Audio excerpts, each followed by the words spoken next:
जय श्री कृष्णा भक्तजनों, जय श्री राम। आप सभी को विजयादशमी और दशहरे की हार्दिक शुभकामनाएं। जैसा कि हम सभी जानते हैं, दशहरा एक ऐसा त्योहार है जहां हम बुराई पर अच्छाई की जीत का जश्न मनाने के लिए माँ दुर्गा की पूजा करते हैं। यह त्योहार 9 दिनों तक चलता है, जिसे नवरात्रि के रूप में जाना जाता है और 10वें दिन को विजयादशमी के रूप में जाना जाता है। हिंदू धर्म में देवी दुर्गा शक्ति, मातृत्व, सुरक्षा, युद्ध और स्त्रीत्व के अवतार का प्रतीक है और वेदों में देवी दुर्गा को अक्सर माँ शक्ति, महिषासुर मर्दिनी देवी और चंडी के रूप से जाना जाता है। कई सदियों से हम पूरे देश में दुर्गा पूजा मनाते आ रहे हैं, लेकिन देवी दुर्गा की रचना से जुड़ी कहानी के बारे में बहुत कम लोग ही जानते हैं। नवरात्रि के 9 दिनों के उत्सव के पीछे क्या कारण है, हम दशहरा क्यों मनाते हैं, आज के इस वीडियो में हम भारतीय इतिहास की सबसे रोचक कहानियों में से और सबसे पौराणिक कहानियों में से एक के बारे में जानेंगे, जो देवी दुर्गा की कहानी है। कथा आरंभ करने से पहले आप सभी से निवेदन है कि कथा के अंत तक हमारे साथ बने रहिएगा और अगर आपने अभी तक हमारे चैनल को सब्सक्राइब नहीं किया है तो इसे सब्सक्राइब जरूर कर लीजिए। तो आइए आरंभ करते हैं। एक बार महिषासुर नाम का एक असुर था, जिसे भैंस रूपी दानव भी कहते थे। महिषासुर ने भगवान ब्रह्मा को प्रसन्न करने के लिए घोर तपस्या की और अमरता और शक्ति का आशीर्वाद पाने की कामना की। भगवान ब्रह्मा को इस बात का थोड़ा भय था कि वह क्या मांगने वाला है। महिषासुर हाथ जोड़कर घुटनों के बल नीचे बैठा और ब्रह्मा जी से वर मांगा कि वह किसी व्यक्ति या किसी शस्त्र द्वारा ना मारा जाए। भगवान ब्रह्मा ने अपने भक्त की ओर देखा और तथास्तु कहा। इसके बाद अत्याचारी का अहंकार और बढ़ गया। अपनी अमरता के नशे में महिषासुर उसकी अवज्ञा करने वाले किसी भी व्यक्ति को मार डालता। महिषासुर यह वरदान से प्राप्त उस असीम शक्ति का दुरुपयोग किया। उसने अपनी राक्षसों की सेना के साथ स्वर्ग की ओर कूच किया और इंद्रदेव के खिलाफ युद्ध छेड़ दिया। वही इंद्रदेव भी सफेद ऐरावत हाथी पर बैठकर राक्षसों के खिलाफ युद्ध में उतर आए। ईश्वरीय शक्तियां होने के बावजूद इंद्रदेव और उनके देवताओं की सेना हार गई। त्रिदेव महिषासुर से युद्ध में हार गए और उन्हें स्वर्ग की गद्दी को छोड़ना पड़ा। पहले पृथ्वी और स्वर्ग पर महिषासुर का अधिकार हो गया। कोई भी महिषासुर के खिलाफ जाने की हिम्मत नहीं करता।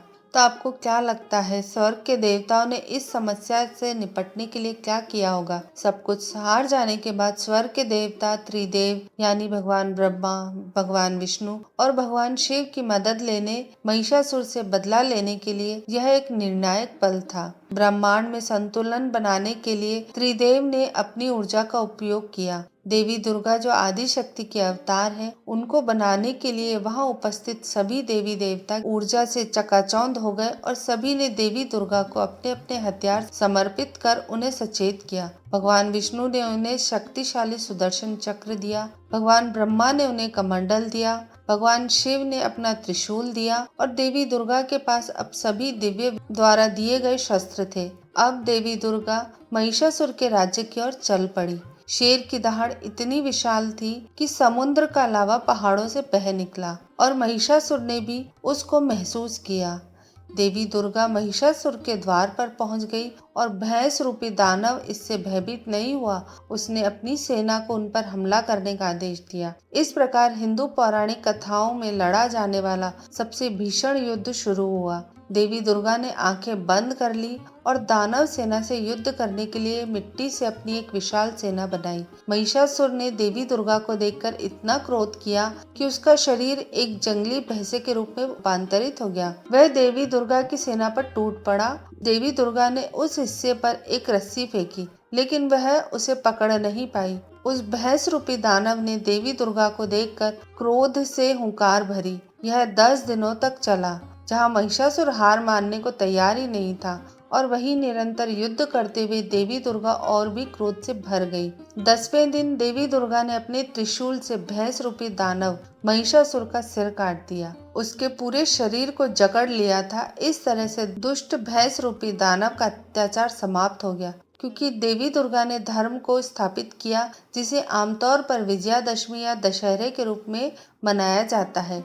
यकीनन एक बहुत ही आकर्षक कथा थी। आज हम सभी हिंदू धर्म के अनुयायियों के रूप में नवरात्रि मनाते हैं और देवी दुर्गा के विभिन्न रूपों की पूजा करते हैं। इस दिन हम महिषासुर के साथ युद्ध के बाद देवी दुर्गा को शांत करने के लिए उनके मंत्रों का अधिक जाप करते हैं, क्योंकि इससे माँ दुर्गा हमें शक्ति और समृद्धि का आशीर्वाद देती है। और इसे विजयादशमी इसलिए भी कहा जाता है कि जहाँ रावण पर भगवान श्री राम की जीत होती है, क्योंकि दशहरे के दिन ही भगवान श्री राम ने रावण का वध करके माता सीता को लंका से मुक्त कराया था।